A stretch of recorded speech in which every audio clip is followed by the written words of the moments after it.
Salutations, welcome to my review of Shallows of the Night. No, just Shallows of Night by Eric van Lustbader. This 1978 novel is the sequel to Sunset Warrior, the second book in what the jacket calls the Sunset Warrior sequence of 3 books.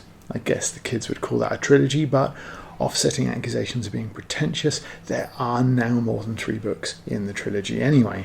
I reviewed The Sunset Warrior on this very channel, and though I'll likely forget to put a link in the description, the short version of my review is that the story had begun with Ronin and others living in an enclosed underground city called the Freehold, which was in major decline.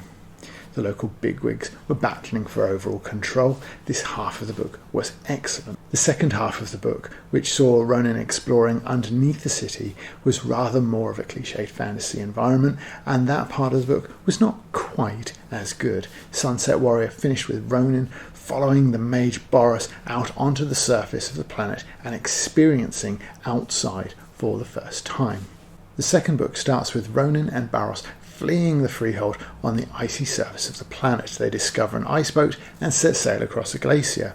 Boris insists that they're being followed, and battling his infirmity and the weather, Ronin has little time to worry about that until Boris is proven right and they're attacked by some of the people from the Freehold.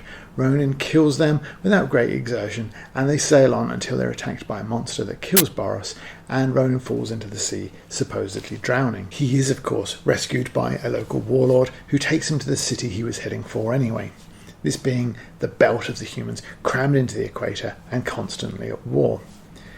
Remembering that his quest was to gain help defeating the Macon he'd fought twice in the first book in order to prevent the more powerful Dolman from attacking, Ronin tries to contact the city council, but mostly he spends his time with Kiri and Matsu. The book introduces a few concepts such as the local cults, the strange relationship between the continents, the nations leading to an unending war, and this idea that the war is now one for humanity's survival rather than a petty squabbling between human factions. Then Ronin is attacked by the Macon again, and he rescues a mute woman and then goes looking for the warlord at the front where the Macon attacks again. He learns that Kiri is not just the proprietor of the local whorehouse, but the emperor and also a fine warrior, although the boys naturally mock that idea. They're then attacked by the heart, a being that represents nature or something, and then Ronin meets Bonaducci the Last again, then being sent on another vague quest with the mute woman from before. The plot here, as with a lot of sequels intended to just move book 1 through 2 and into 3, is not great. The series generally has been losing steam for me since Ronin left the Freehold halfway through book 1, and Shallows of the Night continues that downward trajectory, just getting less and less interesting as it goes on. Sailing the ice floe is initially really well done and well executed as Boris ails and Ronin struggles under the extra responsibility and, of course, being removed from his comfort zone. The attack from the Freehold pursuit is, as ever, well written but too short, and the waste of a complication that could have been explored further and utilised better in the story, which, of course, is given a cop-out in the ending anyway. It feels like, at this point though, the severing of all but the slightest ties to the first book, and then you start to feel like the first book could have been handled in a chapter if the impact on it, and once Ronin's outside the Freehold, is so slight. Secondly, the ice floe overstays its welcome when it continues after the fight, only for the ship to then be sunk by a monster. Why not combine these two events into one, or save the Freehold connection to later, as I mentioned, by just having the monster attack? What does all this time on the ice floe between the two events add that either section doesn't on its own? You could also have had the monster attack be what saves Ronin from being killed by the security, because there's a real danger here of Ronin just being utterly indestructible and making the story's stakes feel very low. This too could have been explored when they reach the inhabited continent. What if the combat that he's been trained in has been sort of a regimented martial art that the more undisciplined rough and tumble of real life renders slightly less useful, because Ronin makes such short work of everything that comes his way, even in a really unfamiliar world. Once Ronin arrives in the Asian-flavoured world of Shang-Sei, things really sag. This is rather inevitable, because what does a single person with no money, contacts or abilities beyond fighting do to get the political powers of a city-state to listen to his story? Who would then even listen to his tales of demons from other dimensions coming to destroy us all? He's absolutely on a hiding to nothing, and Lustbader has put himself into a hole not easily climbed from. However, the world of men created here, once you scrape off the Asian veneer, is a bog-standard fantasy world that would be very familiar, particularly if you have read anything by Feist or any of his peers. The world at the front is no different either, especially familiar again to Feist fans, but also to Glenn Cook's readers.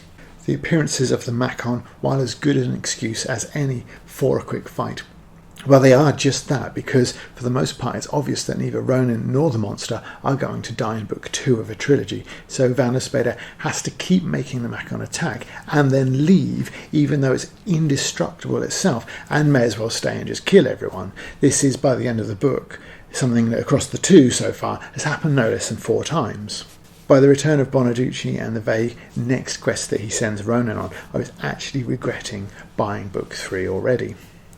Ronin has become rather stale as a character. His default response is to draw his sword, and once he does, there isn't anyone or anything that can stand up to him. The characters around him are just things we've seen before. The madam who secretly runs the city is a fantasy cliche, though dialed up to 10 here. The Yoda-like figure who sends people running around on missions he does his best to keep vague is another one as well. Putting these figures in the middle of a book that is basically only a holding pattern just exaggerates their weaknesses. The absolute strength of the novel is Van Lustbader's prose. He writes so much better than you should really expect in a novel this short. This one is just 200 pages long and really should be shorter. But still, the descriptive passages are evocative, and the narrative really explores the characters' feelings where required, and the action is, as ever, excitingly rendered. It is desperately sad that something written this well is in service of a story that, in this instalment at least, is uninspiring. He was deep, and the powers of the world rose above him in cyclopean grandeur, steep walls of hard volcanic rock with thick-knuckled ridges of darkly gleaming stone as obdurate as obsidian. Pale fronds and spreading algae partially obscured their faces, the foundations hewn and sculpted during an age so ancient that time was but an abstract concept and the law was unknown.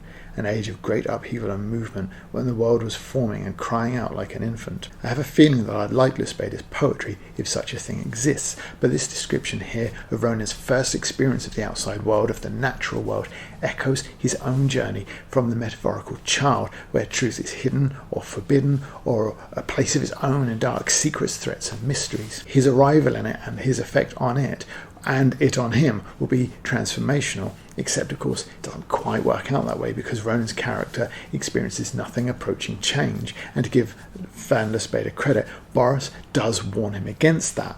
I fear that your presence may jeopardize our contact with civilization. You are a bladesman, and that is sufficient. You are all alike. You only know how to do one thing. Warning or not, I'd like to have seen that setup pay off more. Regardless, Van Lustbader follows up his description with, he awoke with an enormous thirst and a need to urinate, which doesn't quite scale the same poetic heights, but it does rather bring the grandeur back to the mundane. And even in the early going where Ronin crosses the ice floe, the fact that this section is twice as long as it should be means the lack of synonyms for ice, gunwale and sheerstrake mean that these words crop up enough for things to start to get repetitive. He lunged at the gunwale with his boots, feeling them slide along the icy top. Then he had one boot over and he hooked his leg until the second was over the gunwale and he was aboard. And this sort of thing is so easily avoided, it has to be deliberate or someone really dropping the ball. He lunged at the gunwale with his boots, feeling them slide along the icy top. Then he had one boot over and he hooked his leg until the second was over as well and he was aboard. Adding as well makes the repetition of over work for you rather than just being so bland, and just cut the second reference to the gunwale, which adds nothing and is repetitive enough to have been used again on the same page anyway. The cascade streamed over the gunwale running aft, eddying around the prone form lying on the deck.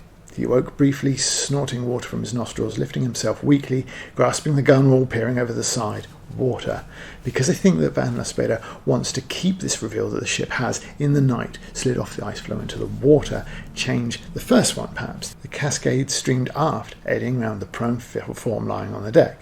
Or perhaps it isn't necessary to say what he's grasping onto so specifically. We don't want to reuse side, but perhaps we can say, he awoke briefly, snorting salt water from his nostrils, lifting himself weakly, grasping onto it desperately, he peered over the side.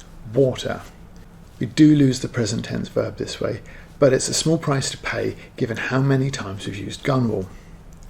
There are 11 uses of sheer strake in the same section, which again is excessive but nothing like as bad, though you can help yourself by just using strake on its own. People will still know what you mean. There's worse to come in Shang-Sei, where literally everybody has almond eyes. In this situation, it's better to say in the first instance that the people had almond eyes and then point out exceptions or focus on eyes where it's relevant rather than simply describe everyone in the same way, which again is not just repetitive but actually here got unintentionally funny. While 4 uses of Q is not excessive, they're all in the same 30 pages or so and all used to describe a hairstyle, making almond-eyed people with Qs not too common for the place but just unnecessary to describe. Thank God for ebooks. In conclusion, after an entertaining first book to the series, sequence if you must, Shallows of Night overstays its welcome badly. The first 2 sections, both set on the ice, ought to have been cut down to 1, yet it is still the highlight of the book. Sadly, the further we get from the Freehold, the less interesting the series gets. Despite prose of the highest order, Shang-Sei is a bog-standard fantasy world with an Asian veneer that is no more than that. Unfortunately, the same veneer leads to repetition that gets excessive and unintentionally amusing. Ronin navigates this world with the point of his sword, changing and developing in this entirely new world as variably as the never-ending war. Shallows of Night would be disappointing on its own, but the strengths of the first book make it even more so. Thanks for watching. Check out my review of the first book while you're here. Liking and subscribing is the way to get more of this sort of thing.